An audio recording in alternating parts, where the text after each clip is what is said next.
Bem-vindo ao Sebo Sonoro. Faz tempo que eu não faço um vídeo. Uma das razões pelas quais eu não faço mais tantos vídeos é esse ruído de fundo de cigarros que vocês estão ouvindo. É por isso também que eu não tenho gravado audiobooks. Eu me mudei de casa. A casa que eu morava antes eu tinha um estúdio. E agora é praticamente impossível um estúdio isolado. Isso demanda muitos recursos. E eu não consigo isolar o ruído de fundo. Eu moro num sítio. Então, se vocês não se incomodarem com os ruídos de fundo, deixem aí nos comentários se vocês acham que eu devo continuar gravando audiobook mesmo assim. Mas hoje eu tô aqui para falar de novo do tarô de Vaqueta. Faz tempo que eu quero gravar esse vídeo. Trazer para vocês algumas observações que eu fiz sobre as rainhas e os reis dos arcanos menores, que eu acho que são interessantes. Então aqui eu coloquei sobre a mesa as rainhas e os seus respectivos reis. E vou lembrar a vocês que esse é um tarô que foi desenhado no final do século XIX pelo Giovanni Vaqueta. Ele foi desenhado em preto e branco. Ele não foi colorido pelo Giovanni Vaqueta. Então nós temos no mercado, até onde eu sei, duas versões coloridas desse tarô. Uma versão que é da editora Lois Carabel, e essa versão aqui no Brasil, que é da editora Isis. As duas versões são coloridas de formas diferentes, e eu já fiz alguns vídeos comparando um pouco essa questão da coloração, já falei um pouco sobre isso. Mas o que eu quero chamar a atenção aqui é que o Giovanni Vaqueta desenhou esse tarô no final do século XIX, uma época em que as mulheres elas ainda não tinham a liberdade que nós temos hoje.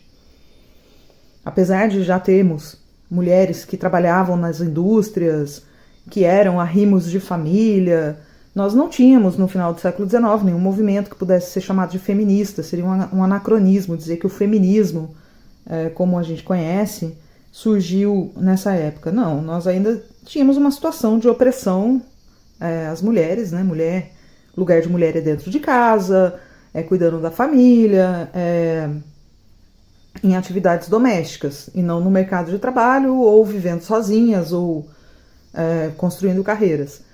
E mesmo assim, eu acho muito interessante quando a gente observa as rainhas do tarô de Vaqueta. Se você prestar atenção, todas elas estão em atividade. Todas elas. Atividades domésticas e atividades externas.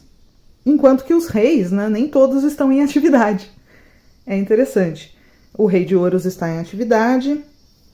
O rei de espadas parece que vai entrar em atividade. O rei de copas, a atividade dele claramente aqui, ele está sentado tomando o seu vinho e pedindo mais. E o rei de paus parece simplesmente estar numa postura ali de passividade. Se a gente observar,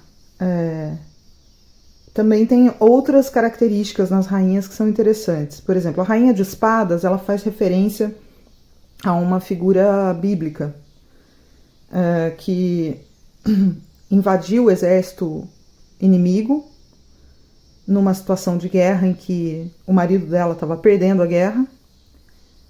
Ela invadiu o exército inimigo numa ação independente, ou seja, que ela tomou a atitude por conta própria, seduziu o rei do exército inimigo e, enquanto ele dormia, ela cortou a cabeça dele, pondo fim à guerra. É o mito de Judite, se não me engano. A gente sabe que a Rainha de Espadas é uma carta meio cruel do baralho de tarô. Geralmente a Rainha de Espadas, ela sai numa situação de ira, ela sai como uma energia que consegue ver com clareza, mas não consegue separar com suavidade. Então é aquela energia que quando precisa cortar alguma coisa da vida, corta com uma certa brutalidade. É aquela energia da mulher quando ela está muito, muito brava. E é interessante o Vaqueta ter usado o mito da Judite, porque de fato a energia da Rainha de Espadas parece muito com essa representação dele.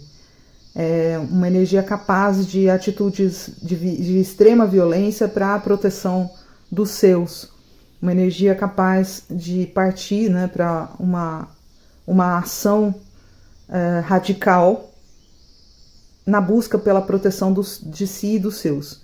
Então, geralmente a Rainha de Espadas sai para aquela mulher que está em atitude vingativa, ou com muita ira, ou indo com muita agressividade para aquilo que ela quer. Por outro lado, né, também temos sempre o lado positivo das cartas. A energia da Rainha de Espadas é uma energia muito assertiva, muito objetiva, muito corajosa, muito brava, né, no sentido de bravura, não de braveza também, mas de bravura. E é interessante observar essa carta da Rainha de Espadas, além do mito da Judite, a gente observa, por exemplo, lembra que eu falei para vocês nos outros vídeos a respeito dessa fita, né, desse cordão, o cordão que aqui nessa coloração, ele é representado nesses tons de vermelho, de rosa, rosa choque, e que, na minha opinião, deveria ser representado como prata, porque ele faz referência ao cordão de prata, ao cordão que liga as energias do universo ao nosso mundo material, que interliga as pessoas. Mas, independente de eu ter interpretado corretamente ou não, se a gente observar a energia aqui desse cordão, ela passa pela espada, ela liga a espada, passando pelo chakra coronário da Rainha de Espadas, ou seja, são os pensamentos dela, né? A espadas representa, o naipe que representam os pensamentos, são os pensamentos dela ligados na força da espada, na força da capacidade mental de separar, de discernir. E nós temos aqui uma das pontas do cordão, se você observar bem, parece uma cobra, né? Parece a boca de uma cobra aberta, prestes a picá-la, prestes a mordê-la. O que faz todo sentido, considerando que é a Rainha de Espadas, que está representada nessa carta. Ou seja, é uma figura que a gente pode interpretar como um pouco traiçoeira, apesar da assertividade dela e do discernimento, ela não mede esforços quando ela vai partir para a ação. Então, esses esforços, como eu já disse, podem ser brutais, podem ser agressivos, desculpa, podem ser esforços de violência, né, que levem à violência e tal.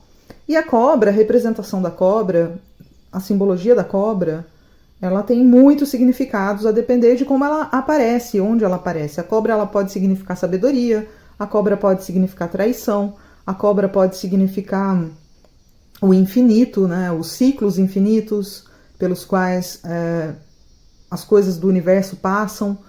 Então nós temos várias simbologias da cobra ao longo dos séculos e das culturas. Aqui me parece muito clara a referência, né, da cobra como uma coisa traiçoeira. Ela está ali de bote armado para picar o quê? Justamente a cabeça da Rainha de Espadas, ou seja, as ideias, os pensamentos dela. Né? São pensamentos que fazem referência, portanto, à traição, a coisas que acontecem repentinas, a ideia da espreita, a ideia do veneno, né, dos pensamentos envenenados, das ideias erradas, das ideias que apesar de terem um objetivo claro, não estão claras no sentido da modulação, de como conquistar, né, como a energia da Rainha de Espadas é uma energia muito assertiva e muitas vezes violenta, como você age para conquistar o seu objetivo com a modulação correta, que não seja tão violenta, tão agressiva. Uma coisa que eu esqueci de mencionar e que eu observei agora que eu estou editando o vídeo e que eu vou incluir Observe o desenho do vestido da Rainha de Espadas. Na altura do pubis dela, existe uma amarração no vestido. E essa amarração, ela se parece com um pênis. E pode ser que eu esteja forçando a interpretação do desenho, mas a impressão que dá é que o Vaqueta quis passar mesmo essa ideia de que é uma energia feminina quase masculina, né? À beira da agressividade, à beira da brutalidade dessa energia, você tem uma mudança de polaridade quase. É um limite da polaridade feminina para a masculina. Eu sei que pode parecer aí uma interpretação forçada do desenho, mas eu não acredito que o Vaqueta colocou elementos num baralho de tarô que não signifiquem nada, como está, por exemplo, no livro da edição desse baralho aqui no Brasil, né, no livro da editora Isis, de que ele era da corrente Art Deco e, portanto, ele decorava as cartas. Eu não acredito nisso, não acredito que nenhum baralho de tarô faça isso. Ninguém vai perder tempo decorando cartas de tarô, inserindo elementos que não queiram dizer alguma coisa. E como a energia da Rainha de Espadas é uma energia quase que masculina, no sentido de ser agressiva, né, de ser quase brutal, quase violenta, e ele escolheu uma figura que mostra essa capacidade de brutalidade e de violência, que é o mito da Judite, para representar essa energia, né, que é um momento bem brutal, bem violento, em que uma personagem feminina é capaz de sozinha vencer uma guerra, né? Então é uma energia que ele está querendo dizer ali com essa dobra no vestido, que ela é quase masculina.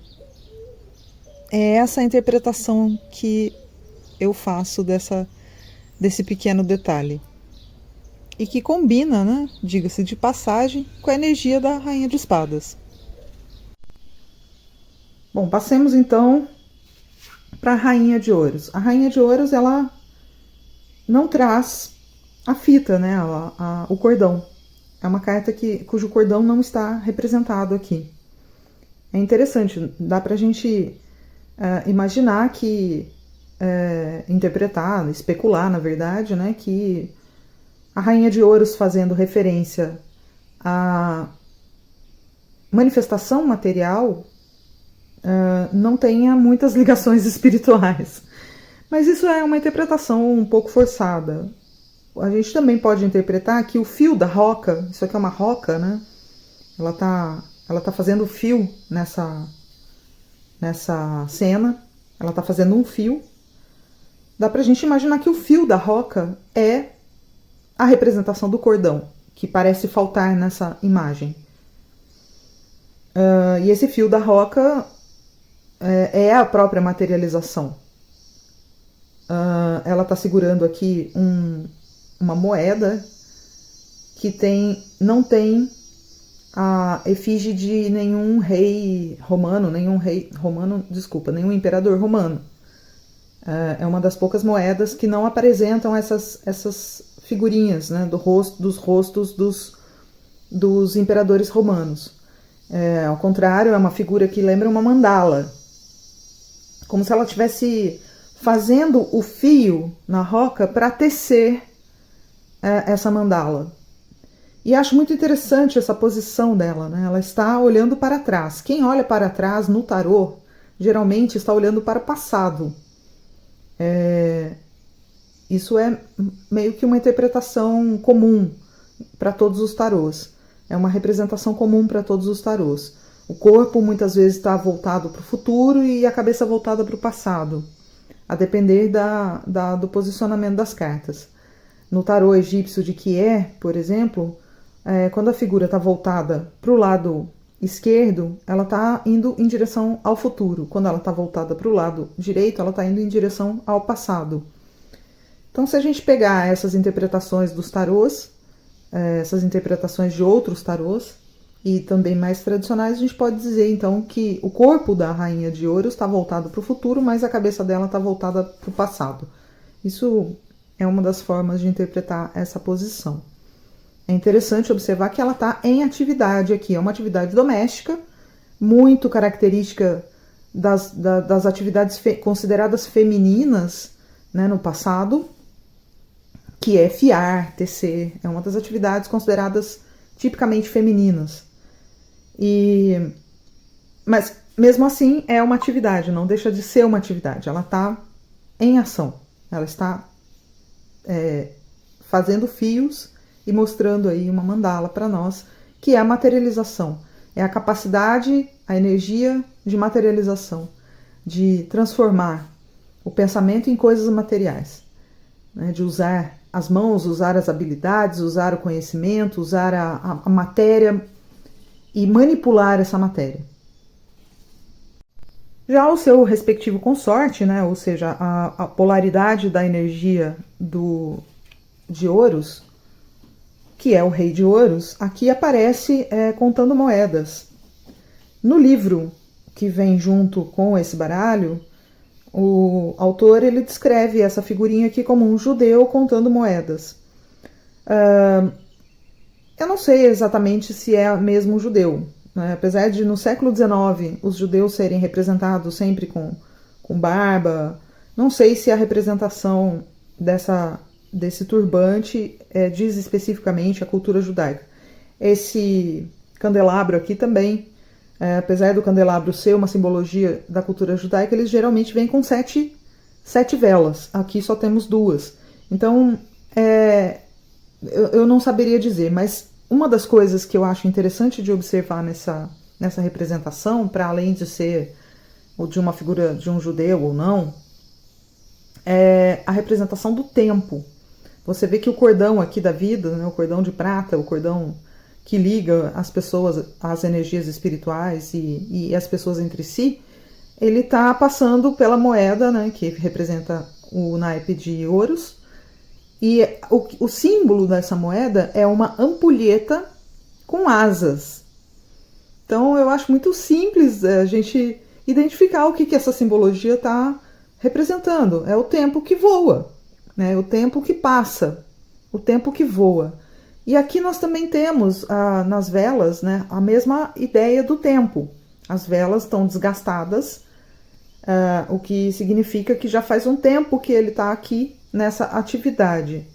Na atividade de contar moedas, na atividade de contabilizar os seus feitos, as suas materializações, que é uma atividade, digamos, puramente material, né, de você contar as suas moedas, de você contar aquilo que você conseguiu produzir materialmente na vida.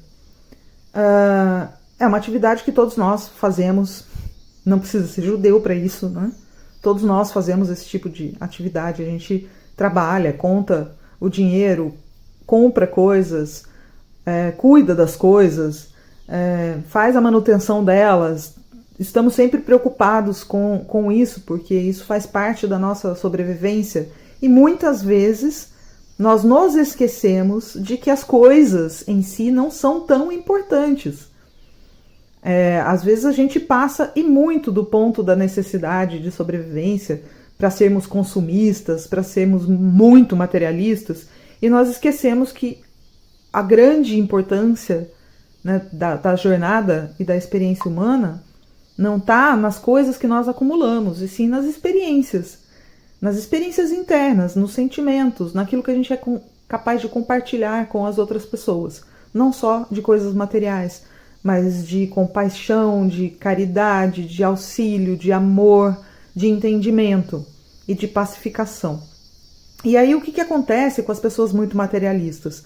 Elas estão muito focadas em contar as suas moedinhas, né, de modo metafórico, falando metaforicamente, estão muito preocupadas com as coisas materiais e não estão vendo o tempo que está voando, o tempo que está passando, o tempo que está sendo perdido na dedicação a coisas que não vão com a gente para o outro mundo.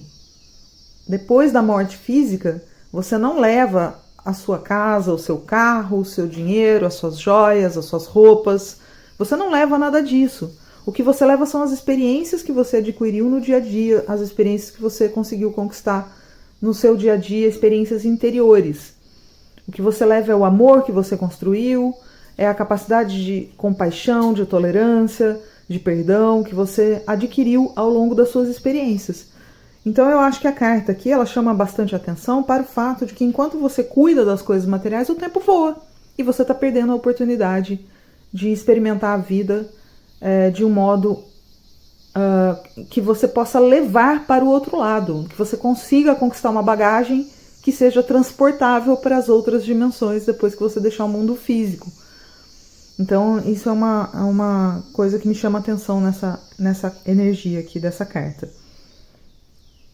E se você colocar as duas cartas, né, da Rainha de Ouros e do Rei de Ouros, e comparar as atividades, você vai ver que os dois estão executando atividades materiais. Lógico, o naipe fala da materialização, o naipe é o naipe de Ouros, o naipe da materialização, né, no mundo físico. No entanto, você vê a Rainha de Ouros trabalhando para construir algo belo, que é essa mandala, e o rei trabalhando naquilo que ele acumulou. E é interessante também observar que se a rainha está olhando para o passado, na verdade quem está agindo com relação ao passado é o rei. A rainha está olhando para o passado, mas está construindo algo para o futuro. O rei não, o rei está contando aquilo que ele já acumulou, né? São outras interpretações que vão surgindo conforme a gente vai olhando para essas cartas. A Rainha de Copas é a figura feminina das rainhas que está numa atividade mais doméstica possível, mais ainda do que a Rainha de Ouros. A Rainha de Ouros está construindo uma coisa bela, numa atividade que era considerada exclusivamente feminina, que é a de fiar, mas a Rainha de Copas está naquela atividade doméstica, a qual praticamente todas as mulheres do mundo inteiro são obrigadas, seja pelas circunstâncias, seja pela cultura, seja por até mesmo um cuidado, uma proteção, né, que é cuidar, prover o alimento da família, cozinhar, servir, né, atividades que em geral as mulheres executam, principalmente porque são mães, e enquanto os homens acreditam que as mães, as mulheres, são as provedoras, as nutrizes da família, as mulheres, querendo ou não, são obrigadas a se colocar nessa situação, porque de fato os filhos acabam ficando muitas vezes sob sua guarda, sob sua responsabilidade. E isso tem sido assim ao longo dos séculos, né? Independente de vivermos numa sociedade em que as mulheres têm mais ou menos liberdade, a obrigação de cuidar, de nutrir, sempre acaba com a mulher, geralmente acaba com a mulher. E acaba em todos os sentidos, né? Acaba nas mãos da mulher e acaba com a mulher, as mulheres, né? Que ficam presas nesse ciclo, nessa rotina doméstica de cozinhar, de arrumar a cozinha, de servir, e que é uma atividade muito nobre. Não estou dizendo que não é nobre, não estou dizendo que tem alguma coisa de errado com isso. Eu só acho que os homens podiam participar um pouco mais dessa atividade específica. E acredito que a gente está caminhando para isso. Agora, independente desse tipo de juízo, né, desses valores, é uma atividade bem doméstica que todas as mulheres reconhecem como sendo uma atividade que tem sido colocada sob sua responsabilidade ao longo de séculos. Desde que a humanidade é a humanidade, geralmente quem cuida da nutrição da família são as mulheres. E eu acho interessante observar que aqui o cordão de prata está ligado nas costas da Rainha de Copas, na altura do chakra cardíaco, né? A gente vê que o cordão ele desaparece aqui atrás das costas dela. Ele não está ligado na cabeça, como no caso da Rainha de Espadas. Ele está ligado na altura do tórax, do chakra cardíaco, que é o chakra dos sentimentos, que é o naipe de copas.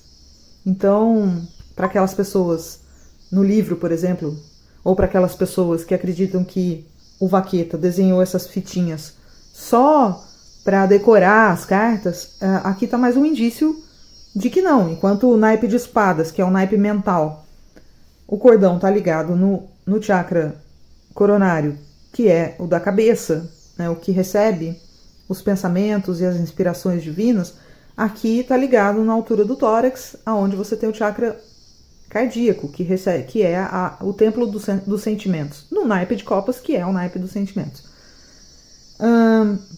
Outra coisa interessante, né, na postura dela, que parece que a gente não sabe se ela vai beber o vinho ou se ela está servindo o vinho, mas quando você pega a sua contraparte, que é a energia do rei de copas, você vê que ele está aqui pedindo mais vinho, numa atitude de, né, como se ele dissesse, olha, acabou, me serve mais vinho aí. E aqui do lado você vê que tem 2 ânforas, né, 2 jarros, provavelmente ele já tomou os 2, ou seja, ele já não está muito sóbrio. E outro indicador de que ele já está meio bêbado é a coroa sobre a cabeça dele, que está torta, displicentemente torta. Então é uma pessoa que já não está com a sua atenção totalmente focada e lúcida. Você vê que ele já... Inclusive a expressão do rosto dele é uma expressão de alguém que parece que já está ficando meio bêbado, né? E aqui ele está apontando, né? Ele ergueu a taça como se dissesse, acabou. E você vê a Rainha de Copas aqui segurando a taça, que a gente não sabe se ela vai beber ou se ela vai servir essa taça. Mas como ela está aqui assando o que parece ser um frango, coxas, não sei dizer o que seria isso, parece ser coxa de frango, não sei dizer. Ela está assando aqui, ela está cortando, né, a carne e tal, e ela parou essa atividade para provavelmente servir o vinho ao marido. E essa atitude de serviço, de estar a serviço, é uma coisa muito sentimental, é uma coisa que só o amor é capaz de fazer, só o amor é capaz de colocar você numa situação de serviço, de prestar um serviço, de ajudar o próximo, de dar ao próximo aquilo que prover a ele aquilo que é a necessidade dele. Então, independente da situação de submissão, que a gente pode até começar aqui tentar analisar do ponto de vista da cultura em que nós vivemos hoje, em contraposição à cultura que o Vaqueta vivia, dessa postura doméstica das mulheres, de serviço e tal. O que a gente pode dizer com clareza aqui é que a representação dessa energia de copas é uma energia que coloca as pessoas a serviço dos seus sentimentos. O fato do rei estar bêbado e querendo beber mais também, né, indica aí algum desequilíbrio emocional, seja para uma extrema alegria, ele está comemorando ou está celebrando, ou seja para o sentido oposto, um rei deprimido que bebe, que enche a cara porque não consegue encarar a realidade. De qualquer maneira, seja na atitude de celebração, ou seja na atitude de se entregar a um vício escapista, né, para se escapar da realidade, ambas sugerem sentimentos aflorados, né, sugerem que os sentimentos aqui são mais potentes do que a razão. E finalmente a Rainha de Paus, que está numa atividade externa, fora de casa, não é uma atividade doméstica. Pastorear é uma das poucas atividades que historicamente eram desenvolvidas tanto por homens quanto por mulheres. Eu diria até que era desenvolvida mais por jovens, era uma atividade geralmente dada a crianças e adolescentes, porque não exige esforço físico. mas exige atenção e exige esse cuidado de você estar atento, de você estar cuidando, né, do rebanho, para que ele não se perca, para que ele não fuja, para que os seus animais não se machuquem. A rainha de paus, ela é uma mulher aqui, ela não está representada como uma criança, você pode observar que ela é uma mulher feita. Ela está numa atitude de carinho com a ovelha e o cordão dela está ligado no chakra coronário, está ligado na cabeça e também está amarrado aqui no braço dela. Ela carrega o bastão, que é o símbolo do naipe de paus, e também é o símbolo do pastor. Todo pastor tem um cajado, um bastão, porque o cajado e o bastão o ajudam a arrebanhar os animais que estão pastando.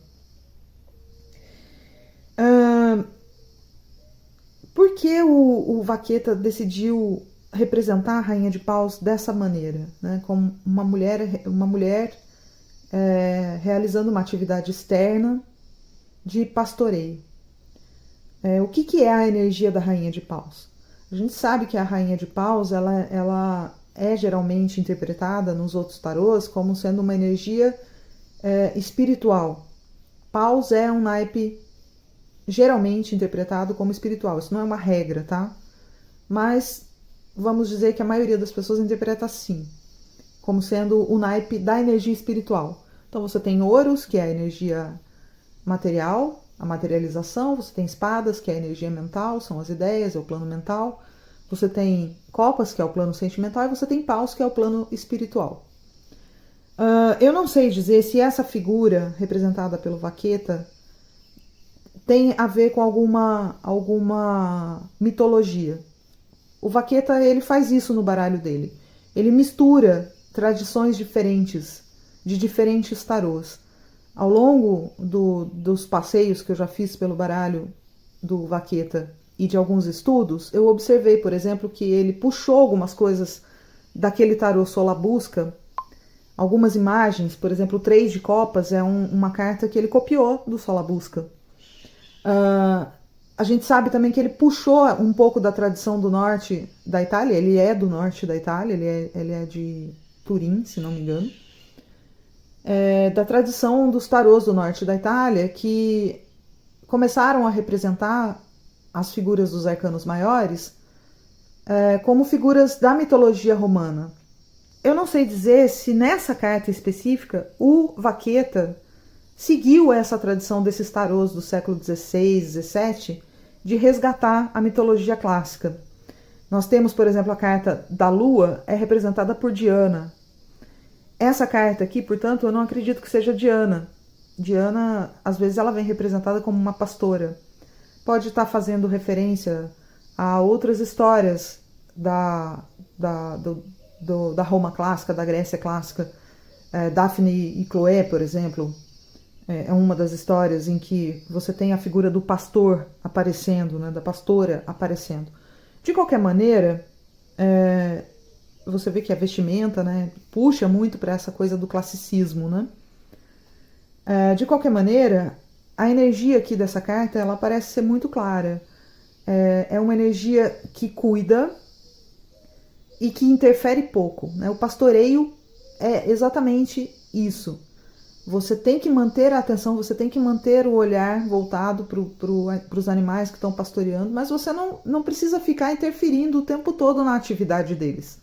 Você só interfere quando uma ovelha se desgarra, quando um dos animais que se machuca, aí o pastor interfere. Do contrário, o pastor ele observa de longe. Então é uma ação passiva.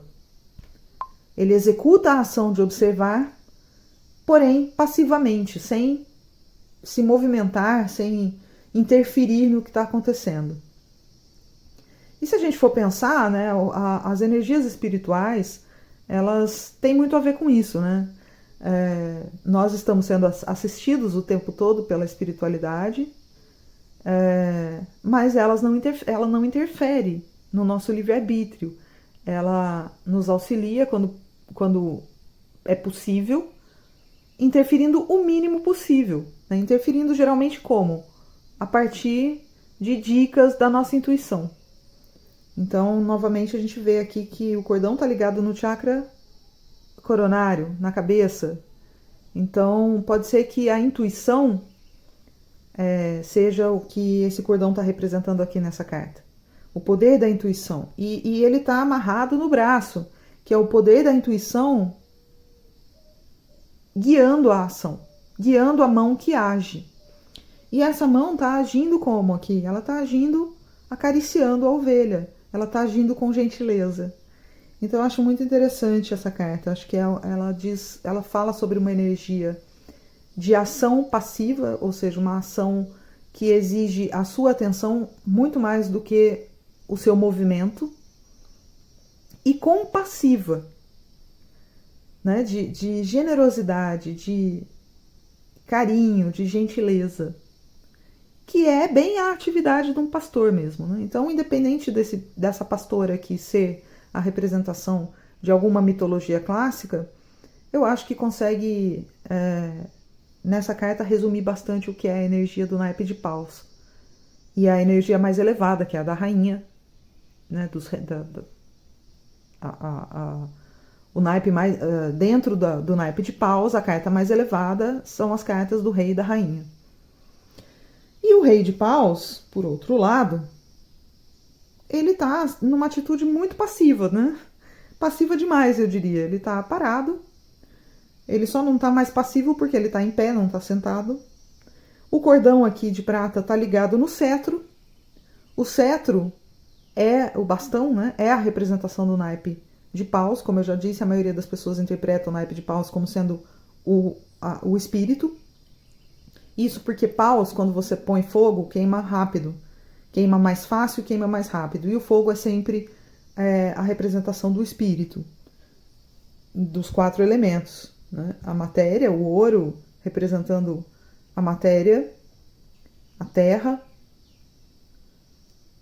A espada, representando o pensamento, o ar. Copas, representando os sentimentos, que é a água.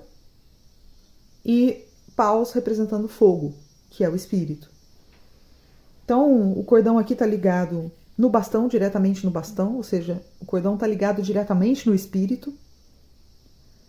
E na outra mão ele tem um cetro, que tem uma mãozinha na ponta do cetro, que é a representação da ação, né? Do comando para a ação. Então não dá muito para a gente interpretar, não tem muitos elementos de interpretação essa carta, é uma carta bem simples. Você tem o espírito que guia a ação, basicamente é essa interpretação. E é interessante quando a gente observa todos os reis, né? Eu não falei sobre o rei de espadas. O rei de espadas ele está aqui totalmente paramentado para a guerra, usando a sua armadura, o seu escudo, a sua espada. O cordão está ligado na espada, assim como a rainha de espadas, ou seja, é uma ação do pensamento, o pensamento que está ali buscando discernimento, buscando escolhas, buscando decisões. É o livre-arbítrio em ação. A necessidade de estabelecer objetivos, ter discernimento, fazer escolhas, né? E aqui, no caso, o rei de espadas também está representado numa atitude de violência, né? Ele não está numa atitude de violência como a rainha, que está carregando num saco aqui a cabeça dessa figurinha que ela decapitou e que está toda ensanguentada aqui, que é bem violenta essa cena. Mas, por ele estar totalmente paramentado, a gente intui que ele está indo para a guerra. Então, ele está indo para a ação. Ele está indo com energia para a ação, que é o naipe de espadas, né? O naipe de espadas é a energia do pensamento. E essa energia, ela precisa ser muito grande, muito assertiva, muito objetiva, a depender da situação de decisão que você tem à sua frente. Então, o rei e a rainha de espadas, eles sempre representam essa objetividade, essa assertividade, essa capacidade de fazer escolhas. Fazer escolhas é o mesmo que cortar. Cortar aquilo que não serve e é o mesmo que apontar para o objetivo. Então a espada aqui, ela representa o pensamento por causa disso, é a capacidade de discernimento, de cortar aquilo que não presta e apontar para aquilo que se deseja, para o objetivo que se deseja. E é sempre uma energia muito, muito grande, muito forte, muito poderosa. A energia do pensamento não é brincadeira. Por isso, a representação dessa forma violenta. O pensamento, ele, se você não tiver muita capacidade de discernimento, ele pode te colocar em situações de violência, pode te colocar em situações de desespero, de angústia, ou né, de não muita clareza. Então é preciso ter clareza para conseguir manejar essa energia poderosa que é a energia mental. Então, para finalizar, pessoal, esse pequeno passeio pelas rainhas e reis, só para finalizar, fica claro aqui nessa pequena exposição, né, que há uma diferença na representação feminina da representação masculina. A gente sabe que as polaridades das energias, elas existem e estão representadas no tarô justamente assim, a polaridade feminina e masculina, a polaridade negativa e positiva, que são os dois polos das energias do Criador que ele usou para construir o universo. É o caos e o cosmos, o pensamento e a ação, são as dualidades, né? E também as ideias e os objetivos, né? Tudo isso sempre representado dessa forma polarizada, onde a mulher representa a energia negativa e o homem a energia positiva. O homem é aquela energia que insere as ideias, que organiza as ideias, que planifica, e a mulher é aquela energia que executa. Não que isso seja uma representação do dia a dia, tipo, o homem tem ideias e a mulher executa, não. É uma representação das energias, né? A energia feminina e a energia masculina. A energia masculina como sendo aquela que semeia e a energia feminina como sendo aquela que organiza a matéria e gera a vida. Então você vê isso nos arcanos maiores, por exemplo, o imperador e a imperatriz. O imperador sempre representado, ou a maioria das vezes representado, como uma figura que está sentada numa atitude provavelmente de pensador, né, de pensamento, sentado, refletindo, planejando, e a figura feminina da imperatriz sempre cercada de flores e de abundância, às vezes representada grávida, que é a energia da materialização. Então, é a energia que planifica e a energia que concretiza, né? Isso é o que significa o feminino e o masculino no tarô. E aqui, as energias femininas, elas são muito ativas e as energias masculinas, elas são mais passivas. E a própria representação dos desenhos, né, nas cartas, sugere muito mais interpretação quando a gente olha para as cartas das mulheres do que as cartas dos homens. Eu acho interessante essa forma de desenhar, né? Ela parece um pouco desequilibrada, mas eu acho que não. Eu acho que é uma forma muito particular do Vaqueta interpretar essas energias. Desculpa. E talvez tenha a ver também com alguma coisa pessoal dele, né? Aqui eu só posso especular que talvez a figura masculina na vida do Vaqueta, o pai dele, as figuras masculinas na vida dele não tenham sido tão presentes e tão fortes quanto as figuras femininas, porque ele desenhou um baralho em que todas as figuras femininas estão em atividade, são figuras que estão em ação, estão em atividade. Tá certo que a ação e a atividade faz parte da energia feminina representada no tarô. Mas se você olhar em contraposição com as figuras masculinas, a energia feminina aqui ela é muito mais vibrante do que a energia que está representada nas cartas masculinas. Então eu estou especulando aqui psicologicamente, é pura especulação, tá? Que talvez as figuras masculinas na vida do Vaqueta não tenham sido tão fortes quanto as figuras femininas. Provavelmente a mãe do Vaqueta fosse uma figura extraordinariamente diferente e avançada para o seu tempo, uma mulher talvez extraordinariamente ativa, o que fez com que ele desenhasse essas rainhas tão ativas, tão dedicadas. Bom, eu espero que vocês tenham gostado. Deixem aí nos comentários se vocês querem que eu continue gravando audiobooks, mesmo com esses ruídos de fundo. E também deixem aí nos seus comentários o que vocês observam dessas cartas, para a gente ir construindo uma interpretação do tarô de Vaqueta, uma interpretação coletiva do tarô de Vaqueta, já que tem tão pouca informação disponível a respeito desse tarô especificamente por aí, né? Eu agradeço a todos. Se puder deixar um like também, eu não monetizo o meu canal, apesar de que eu sei que o YouTube tá colocando propagandas nele. Me desculpem por isso, talvez eu tenha configurado alguma coisa errada, mas eu não monetizo o canal, não recebo nada. Mas, de qualquer maneira, deixem um like aí, que isso me dá um retorno, me dá uma ideia, né, de como vocês estão seguindo o canal, se estão gostando, se não estão gostando. Se não quiser deixar um like também, isso também é um sinal de que eu preciso melhorar. Enfim, espero que o próximo vídeo saia em breve. Eu tô com um projeto aqui. Não posso prometer quando, mas vai sair, tá? Um próximo vídeo. Um grande abraço a todos e até a próxima.